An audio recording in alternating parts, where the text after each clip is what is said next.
you'll Right. hear people say things like high value claims. Another one on my tiered list of things I don't like. Okay. Yep. Yep. And the reason for that, and I definitely want to hear your opinion on this, Jason. People will say high value claims like aim for mental health, aim for back and radiculopathy, aim for neck and then nerve damage, arm radiculopathy, aim for this, aim for that. Don't worry about your hips. It's only going to be 0%. Don't worry about your knees. It's only going to be 10%. And aim for sleep apnea, right? That 50% rating as of right Right. now. Yeah. And the issue is high value claims are definitely good. I'm not dissing on high value Right. claims. But at the same time, if you only focus on that and you miss everything else, by the time you're 90%, let's say you're Yep. 91, those 10% claims are Yes. critical, right? Yeah. Are crucial. The high value claims will get you to 80, 90. It is all the little things and the bilateral factors that are Yep. really, and I'm speaking for the majority, that are Yep. really going to push that 86 to a 95 or that 91 Yep. to a 95, hitting that 100% goal, if you will, to be properly rated. And I'm going to kick it back to you to high value claims, the advantages of them, the disadvantages of them, and just your thoughts on the phrase high value claims. I hate it. I hate it like you hate it, right? Look, at the end of the day, file the claims that you can actually win, that you have supporting evidence for, or that you can get enough buddy statements and nexus letter and all that type of stuff for situations in which you had a condition manifest during your service or a condition that's a result of your service, right? Simple. File for those. I don't care if they're zeros or 50s. Doesn't matter. File for them all. I hate when people just focus on that, and it drives me nuts. And yes, I've done videos on that too, right? Just about how I hate that. Because I'm trying to be nice.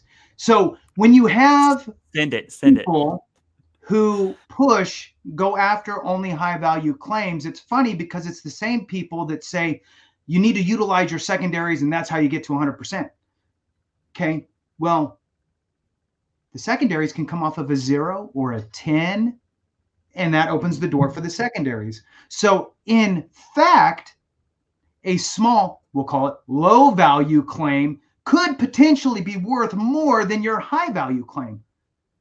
Whoa, right?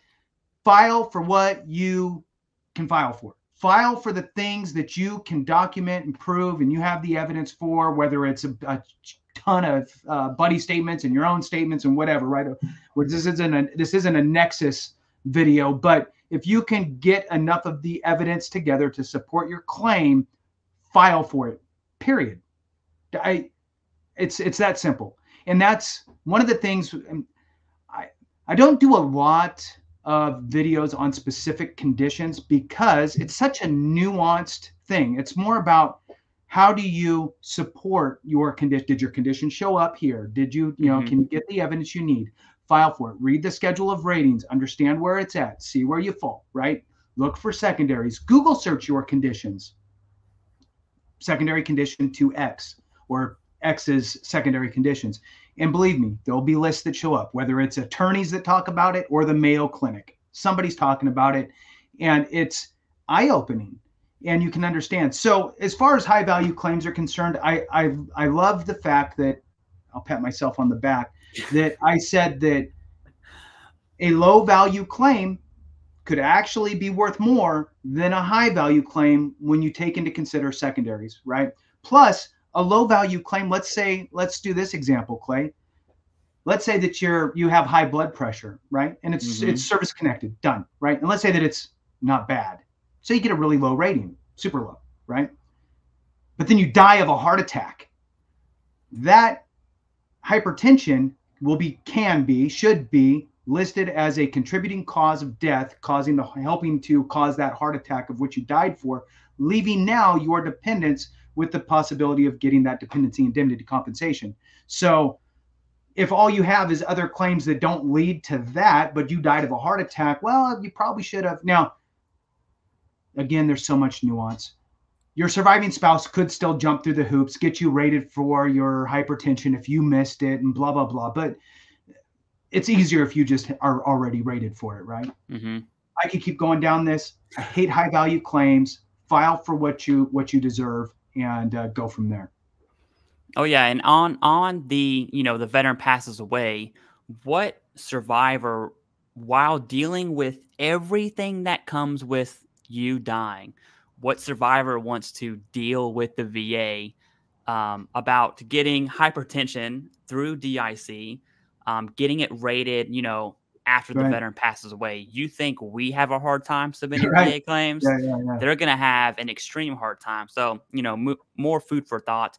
And I think hypertension is an absolute solid example for secondaries. There Mm, are, the VA will call them quasi presumptives for secondaries. This only relates to hypertension, but there's three of them. There's the hardening of the kidney, there's heart conditions, and a stroke. And so a 0% rating for hypertension, which by the way is the most common rating for hypertension, which is as low as it gets. Okay. You have three secondaries that are your quasi presumptives as a secondary, right. which is a very niche thing. And if you just look at 0%, which doesn't do anything for you, by the way, um, you'll hear Monetarily, that. Yeah, compensable, right? it's You easier for me will to say miss out. monetary. Yeah, you'll miss out on DIC benefits, right? DIC benefits, and then you'll miss out on the quasi presumptives. I've actually seen multiple. This is probably the most common rating that people I see say don't go for. I've seen VSOs say this. I've seen accredited attorneys that say this. I've seen tons of claims consulting companies say this because a 0% literally does nothing for them. I'll kind of stop right there on that one. But hearing loss, Mm, the most common rating for hearing loss is 0%. But the most common secondary to hearing loss is anxiety. Imagine just, yelling in public and trying to yell, trying to do this, trying to do that in public, or walking down the road and not hearing if you're going to get ran over by a car, if you're walking on the side of the road. Like that is going to give you fear. And over time, that fear is going to build into an anxiety disorder. Very, very common. And that is a clear example of a 0% rating, maybe getting you a 30, a 50, or a 70, or even 100% rating just on that hearing loss. So high value claims, I think, are stupid. There's really no nice way to say it. I can't disagree more with high value claims.